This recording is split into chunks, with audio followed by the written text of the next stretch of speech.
Lost. I feel like it's my fault. I always feel like that. I'ma forever feel like that. Everybody say don't feel like that, but you don't know how it feel. Like it's like everybody on your watch, like they right here with you. How could you let this happen? To this day, they three. Hey, it's your sister Roland, and all I need is a few minutes to let's talk about this young man.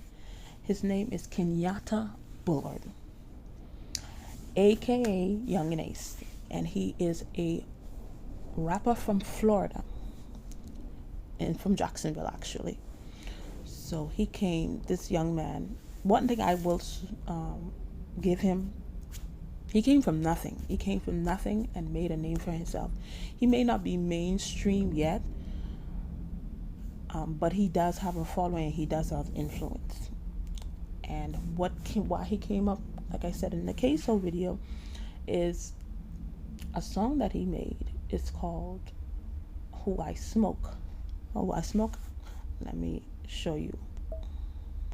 There was a song that came out by the rapper Yungeen Ace, Spinner Benz, Fast Money Goon, and Whopper with the Chopper. It was called Who I Smoke.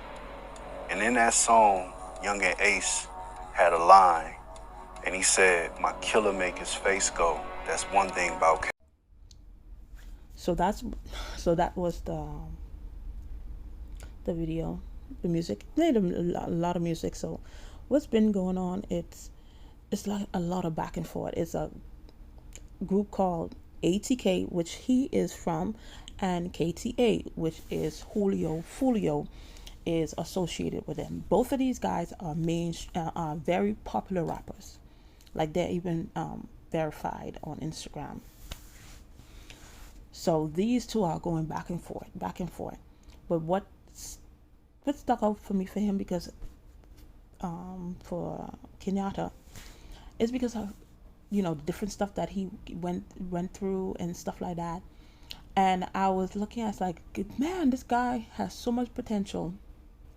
If he was probably in a different environment, he had better role models. I mean, he probably would have been done great things, because for you to come from Jacksonville has nothing in Jacksonville. And for you to make a name for yourself, he may not be, popular and popping, but he did make up a name for himself and acquired a following and influence. And I was like, wow, he could have been. And then the fact, what really stood out is this young man got shot. He went in, he was celebrating, I think he was celebrating his brother's birthday, his younger brother. They were very close in age. I don't know which one was older, but anyway, even if Kenyatta was older or Trayvon, his brother was called Trayvon Bullard, they were very close in age, because they even look like twins even. So they went to a steakhouse, and they went to celebrate. Just like he was saying before. They went to celebrate. He didn't say it before, but they went to celebrate his brother's birthday with a friend, two other friends, Jacoby and Royale. And then they was posting where they was on social media. And then when they were leaving, a car pulled up and then shot up the car. I mean, riddled the car with bullets. And then his brother and the two friends lost their lives. He got shot 8 times. He actually still has 3 or 4 bullets still in him, because the hospital didn't want to take him because he didn't have insurance, which is crazy. But he got shot 8 times, and they even arrested him while he was in the hospital. But to see how that's God who gave him life, because you could see 8 times. His other friends and brothers, they got shot up. Maybe they even got shot up all those times. They died. You still living. God gave you life. God gave you life for a purpose. I know he has a lot of survivor's guilt, because he has their faces tattooed on his stomach and different things like that. I know every morning he probably wakes up and wondering, why is he still alive?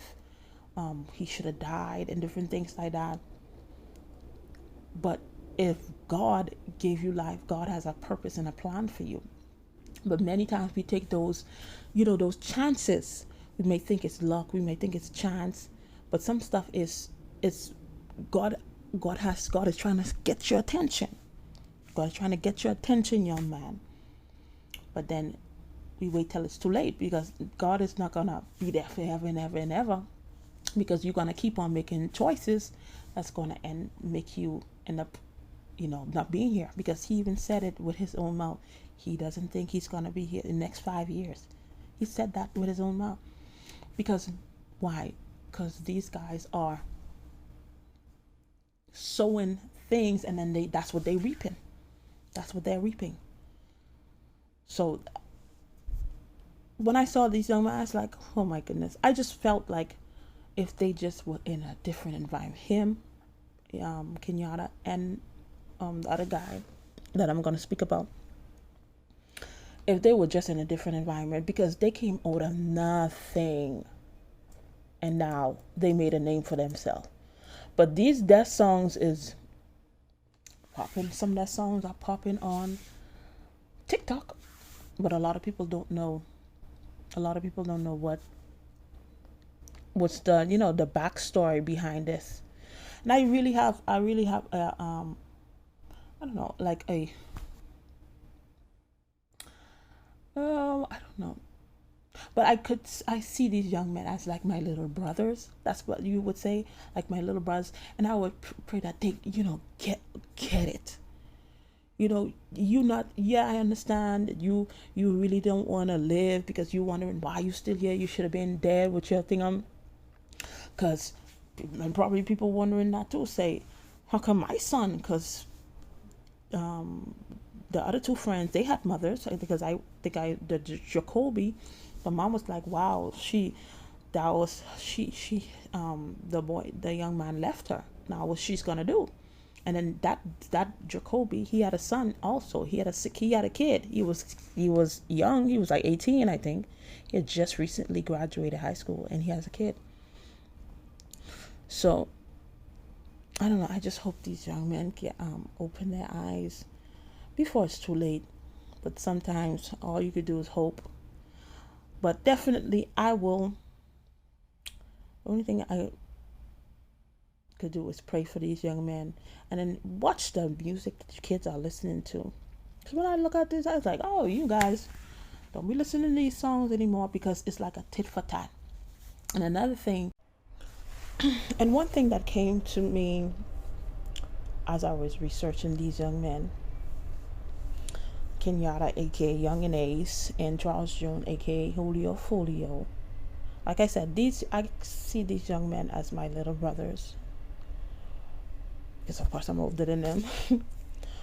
But you see this tit and tat that Julio said.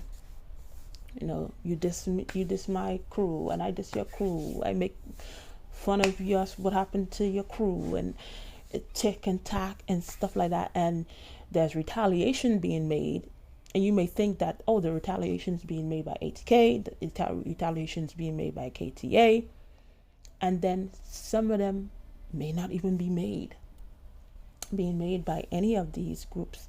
It may be a group that people don't even know about. It may be one person.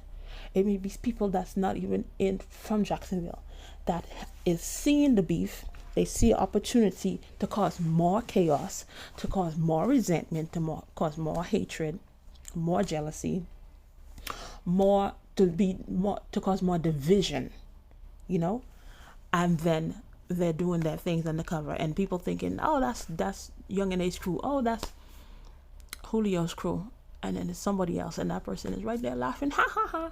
Nobody knows them. But I applaud these young men, because I believe if they were in a different environment, because they went through a lot of things, and especially a lot of traumatic things, and trauma has a profound effect on our brains and our bodies that we don't even know.